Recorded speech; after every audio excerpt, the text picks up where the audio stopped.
Vector algebra यानी सदिश बीजगणित के इस क्वेश्चन में let A vector B vector and C vector be three vectors such that A vector mod equal to 3, b vector mod equal to 4, c vector mod equal to 5 and each one of them being perpendicular to the sum of the other two. Find करना a vector plus b vector plus c vector mod। तो यहाँ पर सबसे पहले हम solve लिख देते हैं और हमारे पास a vector mod b vector mod c vector mod तो गिवन है, तो यहाँ लिख देंगे गिवन। तो गिवन में लिख दिए vector mod equal to 3, B vector mod equal to 4, C vector mod equal to 5। Question में बोला each one of them being perpendicular to the sum of the other two. ठीक, जो कोई भी एक जो वेक्टर है जैसे ए वेक्टर, ये बाकी दो वेक्टर यानी बी वेक्टर और सी वेक्टर के सम के परपेंडिकुलर है। तो जब दो वेक्टर परपेंडिकुलर होते हैं तो उनका डॉट प्रोडक्ट 0 होता है। क्वेश्चन में बोला into B plus C equal to 0 होगा, वैसे ही B vector into C plus A equal to 0 होगा। ठीक, and C vector equal to A plus B equal to 0 होगा। अब अगर इसको थोड़ा सा आगे हम सॉल्व करें तो ये हो जाएगा, इसको आगे सॉल्व करेंगे तो ए अंदर जाएगा, A into B, B C into A equal to 0। वैसे ही ये अंदर जाएगा तो b इंटू सी, फिर a into B equal to 0। वैसे ही ये अंदर जाएगा तो ये हो जाएगा c इंटू ए, फिर b into C equal to 0। ये हो गया इक्वेशन 1, ये हो गया इक्वेशन 1, ये हो गया इक्वेशन 2, ये हो गया इक्वेशन 3।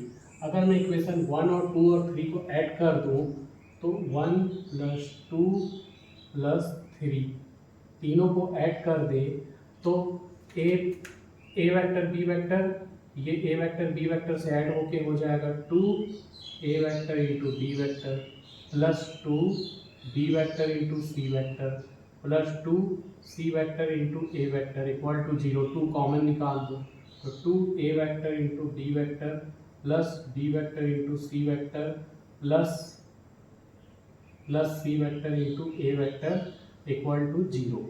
अब हमें निकालना है A vector plus B vector plus C vector का मॉड। तो मॉड से काम नहीं चलेगा, हम इसका स्क्वायर लेंगे। तो एक फॉर्मूला होता है कि वेक्टर के मैग्नीट्यूड का स्क्वायर उस वेक्टर के स्क्वायर के इक्वल होता है। मतलब मैं ऐसा लिख सकता हूँ A vector plus B vector plus C vector का होल स्क्वायर। ठीक, किसी वेक्टर का जो मैग्नीट्यूड का स्क्वायर होता है उस वेक्टर के स्क्वायर के इक्वल होता है। मॉड लग गया मतलब मैग्नीट्यूड, ठीक, और मॉड हट गया मतलब वो वेक्टर है। A vector plus B vector plus C vector एक वेक्टर है, तो वेक्टर का स्क्वायर उसके मैग्नीट्यूड के स्क्वायर के इक्वल होता है। अब ए प्लस बी प्लस सी का होल स्क्वायर का हम यहाँ फॉर्मूला लगा देंगे तो ये हो जाएगा, तो ये हो जाएगा ए वेक्टर का स्क्वायर प्लस बी वेक्टर का स्क्वायर प्लस सी वेक्टर का स्क्वायर, सी वेक्टर का square plus 2 A vector into B vector plus B vector into C vector plus C vector into A vector. अभी हमने देखा 2 A vector into B vector plus B vector into C vector plus C vector into A vector की value 0 है, मतलब इसकी value 0 है।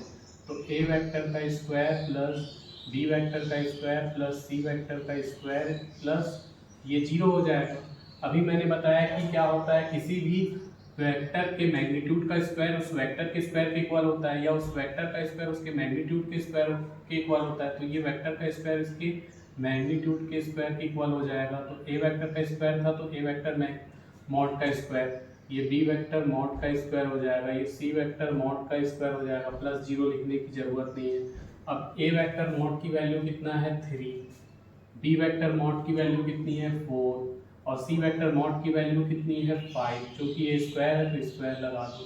तो ये हो जाएगा 9 प्लस 16 प्लस 25। तो ये जो वैल्यू है ये A vector plus B vector plus C vector के स्क्वायर की वैल्यू थी। ठीक, ये ऐड होकर के हो जाएगा, इनको ऐड किए तो 50 हो गया। अब स्क्वायर हटेगा तो A vector plus B vector plus C vector का mod equal to under root 50। Under root 50 को जब सॉल्व करेंगे तो ये हो जाएगा अंडर रूट 5 इंटू 5 इंटू 2, तो 5 बाहर निकल जाएगा और रूट 2 रह जाएगा। तो हमें A vector plus B vector plus C vector का मॉड फाइंड करना था, ये हमने निकाल दिया। This is answer.